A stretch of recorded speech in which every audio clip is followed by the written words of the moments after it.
দুনিয়ার মানুষ বড়ই নাফরমান, আসলেই বড়ই নাফরমান। যেই আল্লাহ তাকে চোখ দিয়েছেন, সে আল্লাহর দেওয়া চোখ দিয়ে সেই খারাপ ভিডিও দেখছে। আমরা তো এখন সেই দয়াময় আল্লাহকেই চিনি না, সেই দয়াময় আল্লাহর শুকরিয়া আদায় করি না। আমরা সেই আল্লাহকেই এখন চিনি না। প্রিয় ভাই, একটা বিড়াল তার মালিক চিনে, একটা কুকুর তার মালিককে চিনে। তার বাস্তবতা দেখুন। আমার বাবা আমাদের মাদ্রাসায় ছাত্রদেরকে আনন্দ দেওয়ার জন্য একটি বিড়াল রেখেছে। তো সেই বিড়ালটাকে যখন আপনি গিয়ে আদর করবেন, সেই বিড়ালটার মাথায় যখন আপনি হাত বুলিয়ে দিবেন, তখন সেই বিড়ালটা আপনার কাঁধে উঠে যাবে, আপনার দিকে তাকিয়ে থাকবে, আপনার হাতে উঠে যাবে। আমিও মাঝে মধ্যে গিয়ে সেই বিড়ালটাকে আদর করি, তখন দেখি সেই বিড়ালটা আবার কাঁধে উঠে যায়, আমার দিকে তাকিয়ে থাকে। আমি ভাবতে থাকি, একটা বিড়াল তার রব চিনে, একটা কুকুর তার মালিক চিনে। আমি ভাবতে থাকি, একটা কুকুর তার মালিক চিনে, আর তুমি মানুষ হয়ে এখনো চিনতে পারো নাই তোমার রবকে। কে তোমাকে খাওয়ান, কে তোমাকে রিজিক দিয়েছেন, কে তোমাকে দেখার মতো চোখে দেখার মতো শক্তি দিয়েছেন, কে তোমাকে হাঁটার জন্য পা দিয়েছেন। আমরা এখনো সেই আল্লাহকে চিনতে পারি নাই। তুমি পশুর চেয়েও খারাপ, তুমি বিড়ালের চেয়েও খারাপ, তুমি শকুনের চেয়েও খারাপ, তুমি মানুষ হতে পারো না, ঠিক কিনা? যিনি আমাদেরকে দয়া করে মায়া করে বাঁচিয়ে রেখেছেন এবং সৃষ্টি করেছেন, তিনি হচ্ছে আল্লাহ সুবহানাহু ওয়া তাআলা। তিনিই আমাদের রব। আপনি কি কখনো ভেবে দেখেছেন, পৃথিবীর বহু মানুষকে আল্লাহ এই চোখ দেন নাই, পৃথিবীর বহু মানুষকে আল্লাহ এই হাত দেন নাই। আল্লাহ আপনাকে আমাকে দয়া করে মায়া করে চোখ দিয়েছেন, হাত দিয়েছেন।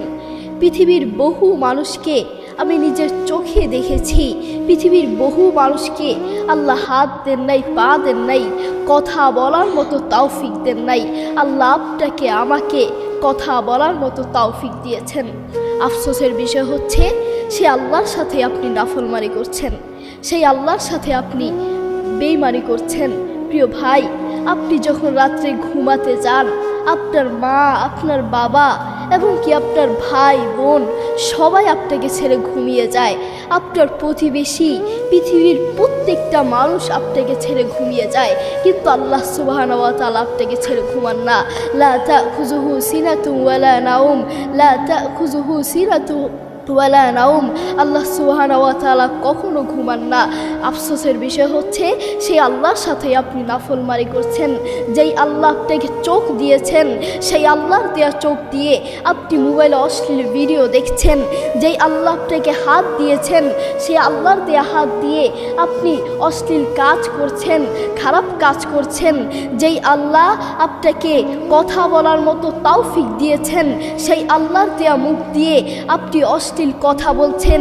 প্রিয় ভাই, আপনি হাসপাতালে গিয়ে দেখেন, বাংলাদেশের হাসপাতালগুলোতে গিয়ে দেখেন, পৃথিবীর বহু মানুষকে আল্লাহ ক্যান্সার দিয়েছে, ক্যান্সারের যন্ত্রণায় হাসপাতালের বিছানায় ছটফট করছে।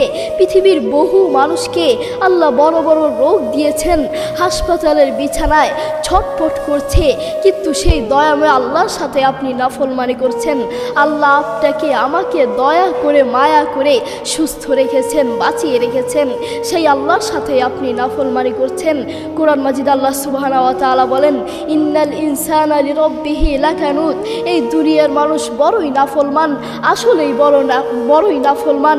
যেই আল্লাহ তাকে চোখ দিয়েছেন, সে আল্লাহর দেওয়া চোখ দিয়ে সেই খারাপ ভিডিও দেখছে। আমরা তো এখন সেই দয়াময় আল্লাহকেই চিনি না, সেই দয়াময় আল্লাহর শুকরিয়া আদায় করি না। আমরা সেই আল্লাহকেই এখন চিনি না। প্রিয় ভাই, একটা বিড়াল তার রব মালিক চিনে, একটা কুকুর তার মালিককে চিনে। তার বাস্তবতা দেখুন। আমার বাবা আমাদের মাদ্রাসায় ছাত্রদেরকে আনন্দ দেওয়ার জন্য একটি বিড়াল রেখেছে। তো সেই বিড়ালটাকে যখন আপনি গিয়ে আদর করবেন, সেই বিড়ালটার মাথায় যখন আপনি হাত বুলিয়ে দিবেন, তখন সেই বিড়ালটা আপনার কাঁধে উঠে যাবে, আপনার দিকে তাকিয়ে থাকবে, আপনার হাতে উঠে যাবে। আমিও মাঝে মধ্যে গিয়ে সেই বিড়ালটাকে আদর করি, তখন দেখি সেই বিড়ালটা আমার কাঁধে উঠে যায়, আমার দিকে তাকিয়ে থাকে। আমি ভাবতে থাকি একটা বিড়াল তার রব চিনে, একটা কুকুর তার মালিক চিনে। আমি ভাবতে থাকি একটা কুকুর তার মালিক চিনে, আর তুমি মানুষ হয়ে এখনও চিনতে পারো নাই তোমার রবকে। কে তোমাকে খাওয়ান, কে তোমাকে রিজিক দিয়েছেন, কে তোমাকে দেখার মতো চোখে দেখার মতো শক্তি দিয়েছেন, কে তোমাকে হাঁটার জন্য পা দিয়েছেন। আমরা এখনও সেই আল্লাহকে চিনতে পারি নাই। তুমি পশুর চেয়েও খারাপ, তুমি বিড়ালের চেয়েও খারাপ, তুমি শকুরের চেয়েও খারাপ, তুমি মানুষ হতে পারো না, ঠিক কিনা? প্রিয় ভাই, বান্দা যখন আল্লাহর কাছে চায়, আল্লাহ কখনো বান্দাকে খালি হাতে ফিরিয়ে দেন না। বান্দা যখন আল্লাহর কাছে চায়, আল্লাহ বান্দার ডাকে সাড়া দেন। উদউনি আস্তাজিব লাকুম, উদউনি আস্তাজিব লাকুম। তোমরা আমাকে ডাকো এবং আমি তোমাদের ডাকে সাড়া দিব।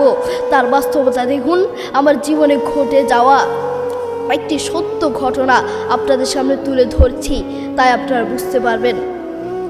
আমাকে ছোটবেলায় একটা কুকুরে ধাওয়া করেছিল। তো কিভাবে ধাওয়া করেছিল? আমি যখন ঘর থেকে বের হয়ে একটি গাছের সাথে আমি দাঁড়িয়েছিলাম, তখন দেখলাম একটু দূরেই কিছু কুকুর দাঁড়িয়ে আছে। আমি দেখলাম কুকুরগুলো আমাকে দেখে আমার কাছে এগিয়ে আসতে লাগলো। আমি তখন ভয় পেয়ে গেলাম। যখন কুকুরগুলো আস্তে আস্তে আরও এগিয়ে আসতে লাগলো, তখন আমি একটি গাছের উপর উঠে গেলাম। আমি দেখতে পেলাম, আমি যখন গাছের উপর উঠে গেলাম, কুকুরগুলো আস্তে আস্তে আমার কাছে চলে আসলো। আমার গাছের নিচে দাঁড়িয়ে আমাকে কামড় দেওয়ার জন্য ছটপট করছে। আমি তখন আল্লাহর কাছে বেশি বেশি চাইতে লাগলাম। তখন কুকুরগুলো আমার গাছের নিচে চলে আসলো, তখন আমি আল্লাহর কাছে বেশি বেশি চাইতে লাগলাম এবং বলতে লাগলাম, হে রব, তুমি আমাকে বাঁচাতে পারবে। পৃথিবীর কোনো মানুষের ক্ষমতা নাই আমাকে বাঁচানোর, তুমি আমাকে বাঁচাতে পারবে। এবং আমি আল্লাহর কাছে চাইতে লাগলাম। এবং আমার বাবা এবং আমার মা আমাকে একটা দোয়া শিখিয়েছিলেন। দোয়াটি হচ্ছে আউযু বিকালিমাতিল্লাহিত তাম্মাতি মিন শাররি মা খালাক।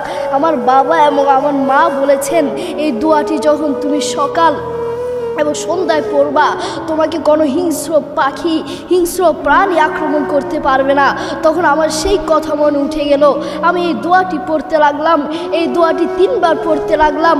আউযু বিকালিমাতিল্লাহিত তাম্মাতি মিন শাররি মা খালাক, আউযু বিকালিমাতিল্লাহিত তাম্মাতি মিন শাররি মা খালাক, আউযু বিকালিমাতিল্লাহিত তাম্মাতি মিন শাররি মা খালাক। এই দোয়াটি 3 বার পড়ার সাথে সাথে আল্লাহর কসম করে বলছি, কুকুরগুলো আমার কাছ থেকে দূরে চলে গেল। সুবহানাল্লাহ। দেখেছেন, বান্দা যখন আল্লাহর কাছে চায়, আল্লাহ বান্দাকে খালি হাতে ফিরিয়ে দেন না। আমরা তো এখন আল্লাহকে চিনি না। আমরা বিভিন্ন ভণ্ডের কাছে প্রার্থনা চাই, আমরা বিভিন্ন পীরের কাছে প্রার্থনা চাই, আমরা বিভিন্ন পাথরের কাছে প্রার্থনা চাই। মনে রেখো, আল্লাহ ছাড়া কোনো পীর, কোনো ভণ্ড, কোনো পাথর, কোনো গাছের সামনে মুসলমানের বাচ্চার মাথা নিচু হতে পারে না, ঠিক কিনা? আমরা সবসময় আল্লাহর কাছে চাইব, আল্লাহর কাছে সাহায্য চাইব।